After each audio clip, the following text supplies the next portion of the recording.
특검이 시시각각 다가오고 정부 여당의 부담이 커질수록 임성근은 자신이 버려질까 두려워하고 있습니다. 심리적 압박에 마음이 다급해진 임성근 사단장. 거기에다가 법사위원장에 정청래 의원이 선출되자 해서는 안 될 짓을 해버렸습니다. 최상병 순직 사건으로 업무상 과실치사 혐의를 받는 임성근 전 해병대 1사단장. 기괴한 정권의 보호를 받는 자답게 임 전 사단장이 경북경찰청에 기괴한 탄원서를 제출했습니다. 탄원서 내용을 살펴보면 임 전 사단장이 어떤 심성을 가진 자인지 여실히 알 수 있는데 유승민 전 의원은 이렇게 평가했습니다. 자기 혼자 살겠다고 인간이 얼마나 비겁할 수 있는지 여실히 보여줬다. 윤석열 대통령은 왜 저런 자를 감싸고 도는지 도무지 이해할 수 없다. 이렇게 말할 만큼 탄원서 내용은 기괴했습니다. 임 전 사단장은 경북경찰청에 포 11대대장과 포 7대대장 등 자신의 부하를 선처해달라는 내용의 탄원서를 제출했습니다. 여기까지만 보면 쓸만한 사람 같지만 탄원 내용을 들여다보면 입이 딱 벌어집니다. 임 전 사단장은 탄원서에서 최상병 순직 원인에 대해 이렇게 설명하고 있습니다. 포병대대 선임 대대장인 포 11대대장이 포병의 위상을 높이려는 의혹에서 작전 대상 지역을 자의적으로 확대한 작전 지침을 전파한 것이라고 적었습니다. 탄원서가 아니라 자신은 지휘한 적이 없고 포 11대대장이 자의적 판단으로 이렇게 잘못을 했다는 사실상 고발장과 같은 내용입니다. 임 전 사단장은 포 7대대장에 대해서도 이렇게 썼습니다. 대대장이 의혹 또는 과실로 이 작전 지침을 오해해서 작전 대상 지역이 수변에 국한됨에도 허리까지인 경우에는 수중도 포함된다고 오판해 부하들에게 하천 본류까지 들어가 작전하도록 지시한 것이라고 그렇게 탄원서에 적었습니다. 여러분은 이 내용이 대대장 2명을 탄원하는 내용으로 들리시나요? 아니면 대대장 2명을 작정하고 골로 보내려는 진술서로 보이시나요? 탄원의 내용이 누구를 구명하기 위한 내용으로 들리시나요? 아니면 자신은 책임이 없고 대대장 둘에게 모든 책임이 있다는 탄원서를 가장한 고발 진술서로 보이시나요? 모든 잘못은 2명의 대대장이 과시욕과 오판과 오해로 저질렀고 자신은 아무런 잘못이 없다. 하지만 잘해보려고 부대를 위해서 대대장들이 저지른 일이니 선처해달라. 이런 기괴한 탄원서를 임 전 사단장이 제출했습니다.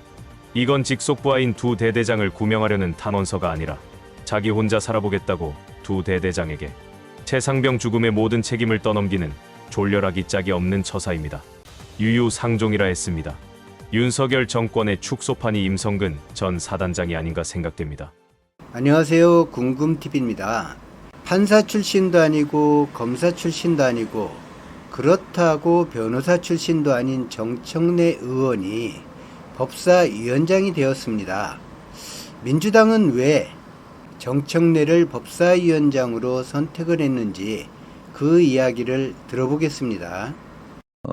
무엇보다 제일 중요했던 이유는 중요한 법안은 신속하게 처리해야 된다. 자고우면하지 않고 역풍에 두려워하지 않고 묵묵하게 민주당 그리고 국민들이 원하는 그런 법들을 처리하려면 좀 강심장이 필요하다.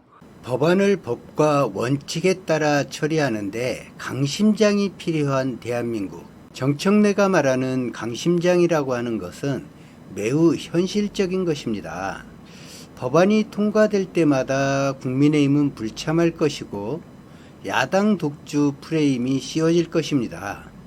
조중동에서는 연일 법사위원장을 엄청나게 공격하겠죠. 그런 공격에서 자유로울 정치인이 생각보다 그렇게 많지 않습니다. 어느 한순간 멘붕에 빠지게 되죠.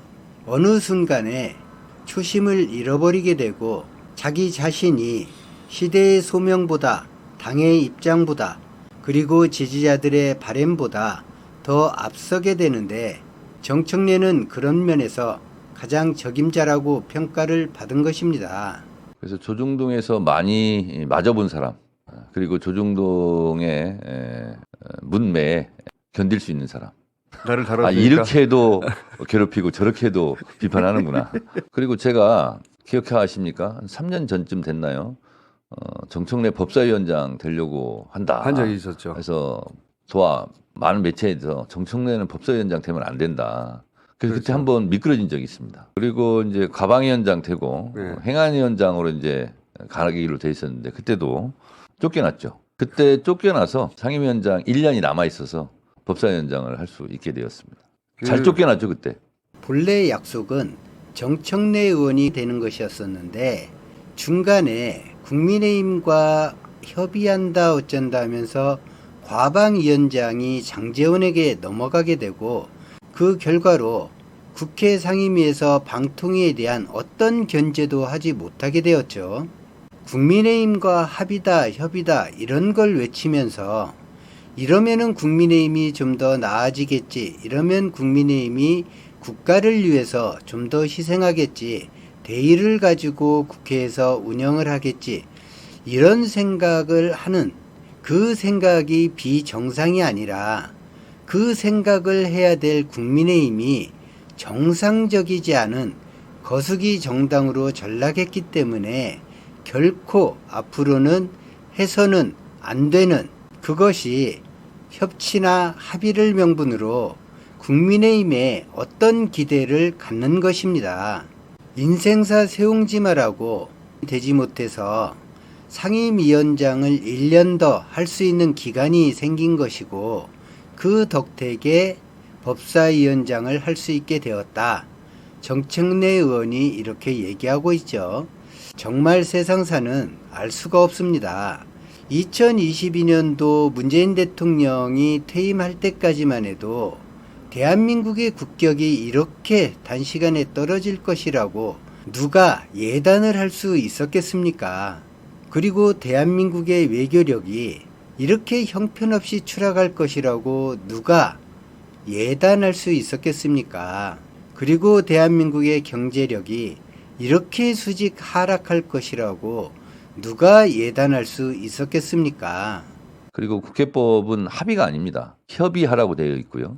그리고 상임위원장의 지위는 상임위원장 내에서 국회 본회의장에서 국회의장과 비슷합니다. 합의가 되지 않으면 못한다라는 것은 국회법에 대한 몰이해고요. 협의는 그냥 절차입니다. 그래서 협의가 돼서 합의가 되면 좋겠지만 그렇지 않을 경우 의장이나 상임위원장이 필요하다고 인정할 경우 인정은 상임위원장이 하는 겁니다. 그러면 상임위를 열 수도 있고 법안을 상정할 수도 있고 처리할 수도 있고 국민의힘에서 욕을 많이 하는 것은 위원장 역할을 잘하고 있다. 이렇게 또 달리 해석을 할 수도 있지 않습니까? 대한민국은 법치국가고 모든 법의 으뜸은 헌법이죠. 헌법, 법, 그다음에 조례, 규칙 한참 밑에 그 관례라는 게 있겠죠. 어떻게 관례가 법보다 우선일 수 있겠습니까? 국회에서 여야 합의가 되지 않으면 아무것도 하지 말아라 라고 주장한다면 그 논리대로라면 윤석열 대통령도 민주당과 합의해야 뭘 해야 되지 않습니까? 왜 본인은 합의 없이 하면서 그리고 또 거부권을 합의 없이 왜 처리합니까? 본인도 합의 없이 선출됐고 국민의힘의 논리는 여야 합의 없이 아무것도 하지 말라는 거는 총선 행위, 총선을 인정하지 않는 거죠. 그럼 총선을 할 필요도 할 없죠. 필요가 없고 그냥 여야가 가위바위보해서 150석씩 나눠 가지면 되고 그리고 대통령 선거도 할 필요 없어요. 그냥 순번제로 여당 한 번, 야당 한 번 돌아가면서 하면 되잖아요. 합의해서. 본인들은 합의 없이 그냥 마구 국회 거부권 행사하고. 자, 그러면 정청래 의원이 법사위원장이 되었는데 속전속결 신속하게 모든 법안을 처리하겠다. 그런 각오로 법사위원장이 되었다고 하죠. 그러면 법사위원회는 언제쯤 가동이 될 것인가? 이것이 초미의 관심사가 되겠죠. 모든 사람이 다른 상임위보다 법사위에 가장 많은 관심을 가지고 있을 것입니다. 오늘 법안 소위, 예결 소위, 청원 소위, 소위를 만들어야 됩니다. 소위를 만들고 그러면 법사위는 1소위, 2소위가 있어요. 1소위는 법사위 자체 법안, 그리고 2소위는 타 상임위에서 올라온 자구 체계 심사하는 도의. 이거를 먼저 만들고 그것이 만들어진 다음에 전체 상임위를 하고. 그래서 제가 법사위원장으로서 김승원 의원이 이제 간사가 될 거거든요. 지시했죠. 즉각 소위를 구성해라. 많은 기자들이 전화가 지금 오고 있어요. 좀 기다리시라. 그리고 국민들이 관심을 가지는 것이 또 하나가 있죠. 남아있는 7개 상임위는 국민의힘이 과연 가져갈 것인가? 현재로서는 국민의힘은 국회 보이콧을 선언한 상태입니다. 내부적으로는 이런저런 갈등이 많은 것으로 알려지고 있지만 어차피 거수기 정당이어서 상임위 7개를 가져가지 않고 21대 국회 전반기처럼 민주당이 독식하려 한다, 이런 역풍이 불기만을 기다릴 것입니다. 정청래 의원은 이에 대해서 어떤 의견을 가졌을까요? 7개 상임위원장은 국민의힘에서 예. 줄 때 받으시기 바랍니다. 저희는 7개를 예. 드릴 테니 예. 가져가시라. 그리고 11대 7이 총선 의석수 비율대로 가는 거거든요. 예, 예. 근데 본인들이 우리는 안 가져가겠다. 국회에서 일을 하지 않겠다. 지금 뭐 전체 일정 보이콧 얘기 나오는데, 그럼 우리는 책임 있는 수권 야당으로서 언제까지 일을 안 할 수는 없다. 그러면 우리가 그걸 가져가서 그러니까요. 일을 하겠다. 그것도 이번 주 내로. 우리는 빈말을 하지 않습니다. 기다릴 시간이 많지 않다. 민주당은 다른 욕심은 없는데 일할 욕심은 많이 있습니다. 오늘 영상은 여기까지입니다. 시청해주신 여러분 고맙습니다.